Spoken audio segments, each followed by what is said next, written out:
back in my car. As you can tell, the sun is in my eye. It's that time in the morning.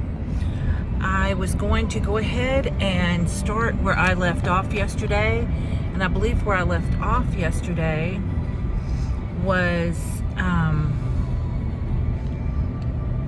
oh gosh, see, just saying, grief brain.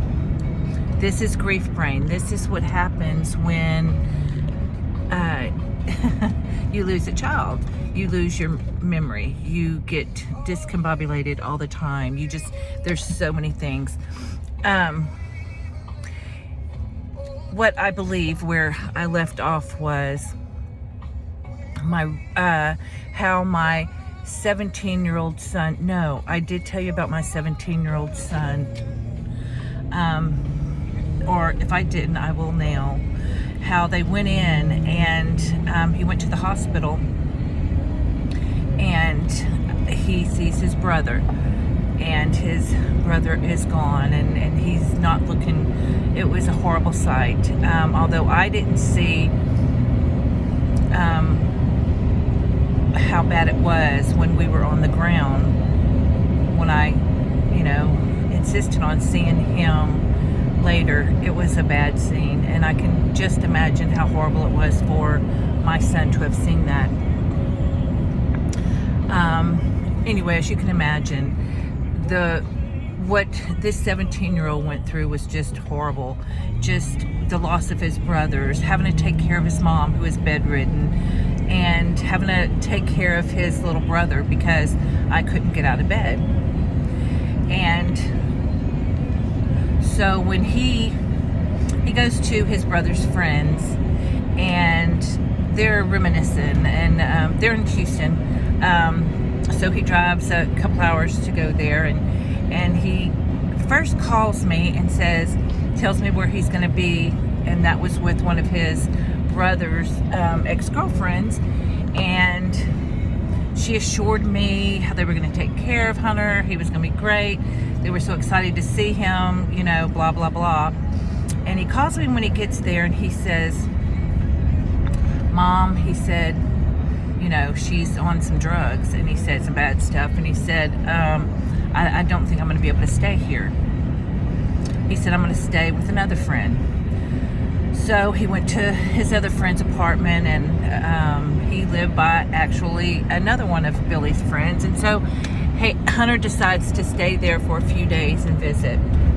Long story short, they're reminiscing about his brothers, and Hunter's having it really rough. He's having it really bad, and he's crying, and he's distraught, and he's taking Xanax. And he may or may not have been taking pain pills also. I do know that he had gotten some of these pills from one of the boys. And and he had told me about the Xanax because he had called me. He'd called me about 4 a.m. crying. And he had told me about that. And I begged him. I said, please don't, be careful, And he says, Mama, it's okay. I'm only taking a little bit more than what the doctor had prescribed for me. I'll be fine, Mama, don't worry about me. Anyway, the boys thought, the boys that he was with, his brother's friends, thought that they would chill him out because he was having a rough time and crying. And they would, one at a time, go in the back room, and they would crush up some pain pills and Xanax and put it in his drink. Now, I didn't find that out for about a year and a half later. All signs pointed to different stories than what I was been told, and we'll get into that later. But yeah, so he aspirated in the night. I get a phone call at 9 o'clock the next morning, and I think it's him. So I run to the phone, I answer, and it's not him. He and our conversation around 3 a.m. got disconnected. His battery went dead. And I assumed he just went to bed after that. Well, I get that call, and it's Miss Lisa. Hunter is on his way to the hospital.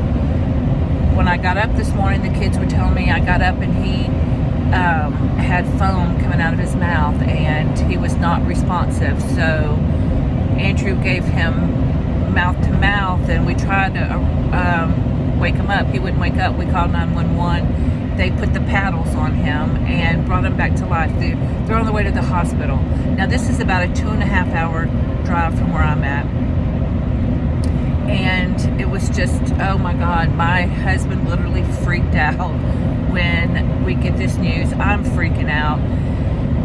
And my son, the young brother, is crying. A friend of mine gives me her car, and so I take off down there, but I'm screaming to the top of my lungs in the car, and I'm just saying, God, no, you can't take this one, you can't take this one, no, not him, and I'm just screaming. And then Hayden, my sweet little boy, he's like, Mama, stop, please stop, you know. And so I had to catch my snap, and I just started praying, but I had to pray quieter and not freak him out. I get to the hospital, and he's brain dead, and he looks so bad. He's swollen, and he's burning up with fever. But he always wanted to be an organ donor. And we were going to donate his organs, but there was no way I was going to let a doctor take him off life support until I knew 100% that he was brain dead. When the doctor told me, I said, well, how do you know? Did you hook him up to the machine that tells you that he's brain dead? And the doctor said no, but I mean, all of our other machines, every vital sign, everything is telling us that. And I said, well, no, you have to go and put him on that machine, because, you know, I'm not just going to let him go. And his father wasn't at the hospital. His father freaked out, and in his mind, he thought, in his very crazy mind at the moment, distraught mind, he thought, if I don't go to the hospital, Hunter's going to hold on to see me. He's not just going to die, he's going to hold on. Well, doctors come back and they said, Miss Hagler, his kidneys are shutting down. And I said, well, what can you do? And they said, you know, we would have to put him on dialysis to even bring him to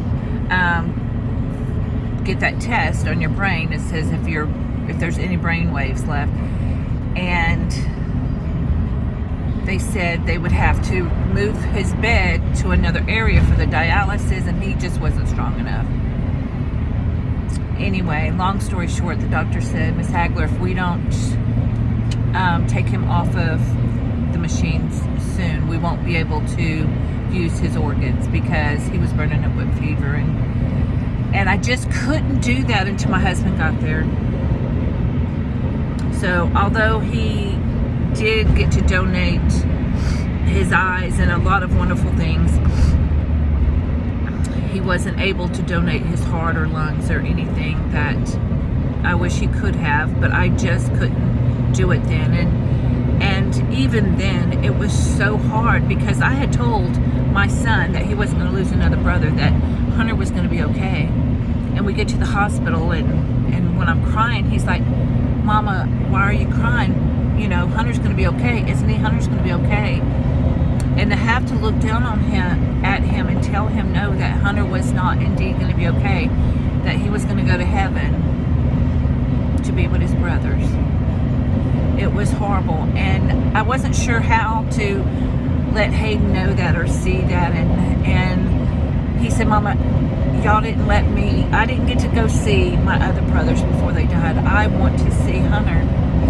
And so a counselor came out and brought a doll and hooked it up to machines and just kind of showed Hunter what it was going to look like, so he wouldn't be terrified.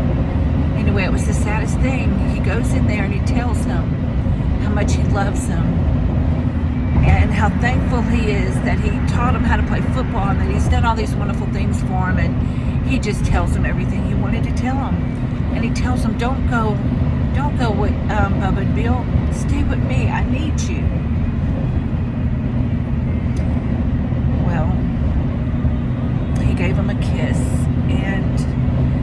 were dripping from Hunter's eyes. They say it was from the fever. I don't know.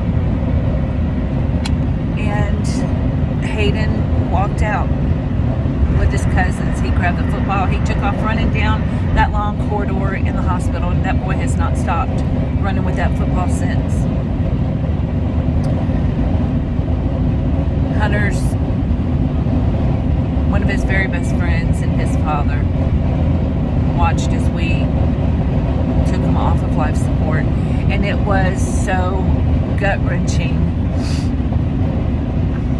And I remembered, it just all came back to me when my parents had to do that for my brother when my brother died, and it was just gut-wrenching. But it snapped me into a realization that I was in, because Hunter had been doing everything. Hunter had been doing everything for me.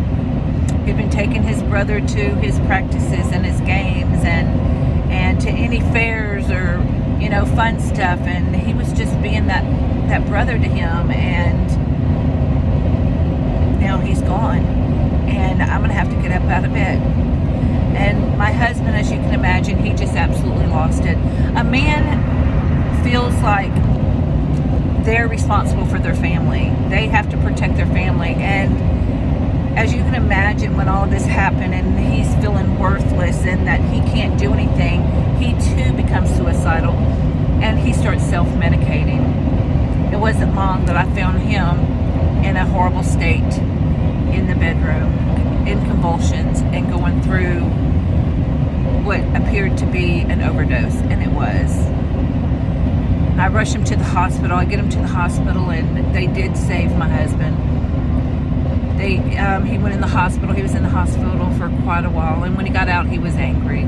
But while he was in the hospital, you know, my son and I, we lost our home, and we lost our car. We lost everything, and we were homeless. And, you know, the story don't end there. It gets really, really bad. You know, what happens to a parent when they lose their child is so horrific. And how the enemy was attacking me was horrible. I mean, I would have these dreams where Satan would attack me in my dreams, and the enemy they were biting me and pulling my hair and yanking on me and hitting me, and y'all, it was so horrible. And I'd wake up and I'd feel beaten up.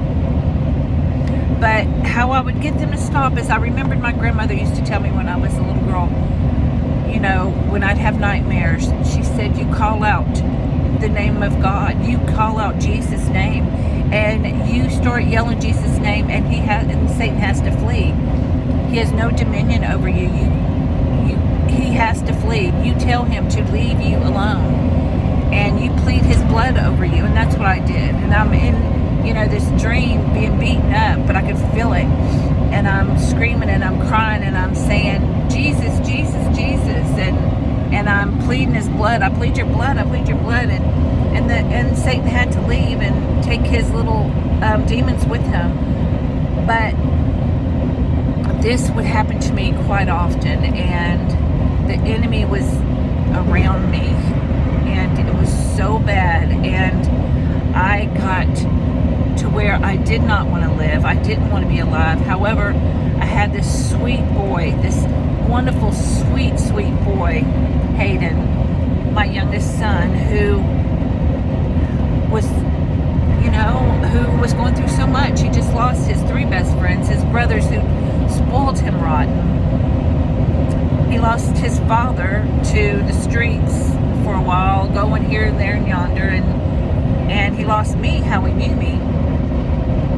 And so it was so hard for him, and so I knew that I had to pull myself together and do what I needed to do for him. Now, my godchild and his girlfriend, who was my Hunter's best friend, one of his very best friends, they said, Miss Lisa, you and Hayden can come stay with us. We don't really have much of a place for y'all to sleep. They lived in a little trailer, and it was a 1-bedroom trailer with maybe a glorified other walk-in closet or something. It was too small to be a bedroom, but it was supposed to be. But it was about the size of a walk-in closet. We shared a twin-size bed, and we were grateful.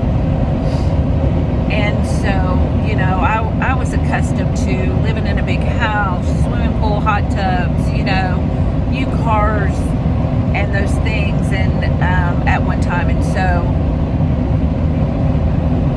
I go from there until I'm selling everything that I own just to be able to feed my son. I worked for about 6 weeks. I mean, every chance that I had to help one of my son Hunter's friends' mama redo one of her rental houses. You know, strip the paint, paint it, all those kind of things, clean it. And I made $1,000, and she had a car, a 20-year-old Honda, that she sold me for that $1,000. And I was so grateful because I had a vehicle. And, you know, I knew I had to look for a job. I had to look for a job, but I was so broken, y'all. And I thank God so much, because had Hunter's girlfriends not have been there for me, I surely would probably not be here myself. They never let me out of their sight. They kept me so close because they didn't want me to take my life. They helped me through some really hard times, and I had some very, very, very good friends that helped me through these hard times. But the realization of what happened to the boys was on my conscience constantly, and the enemy kept trying to get me to take my life and tell me I wasn't worthy, and that, you know, the enemy knows your secrets. He knows you. And see, when I was young, when I was 11, a random truck driver got his hands on me and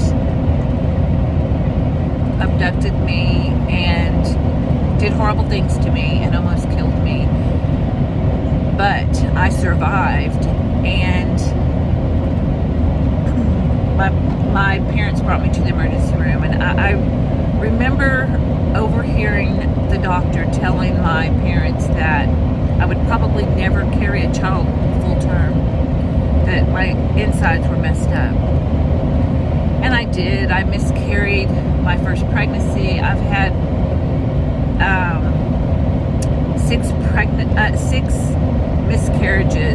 5 miscarriages and a tubal that they had to take. So, you know, when I had these kids, they're all that I ever wanted. I just always just wanted to be a mom.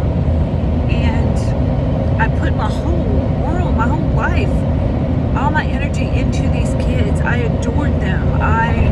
They were everything to me. And so now that they're not here, I don't know how to be who I am. I had my first child at 18. I didn't know how to be anymore.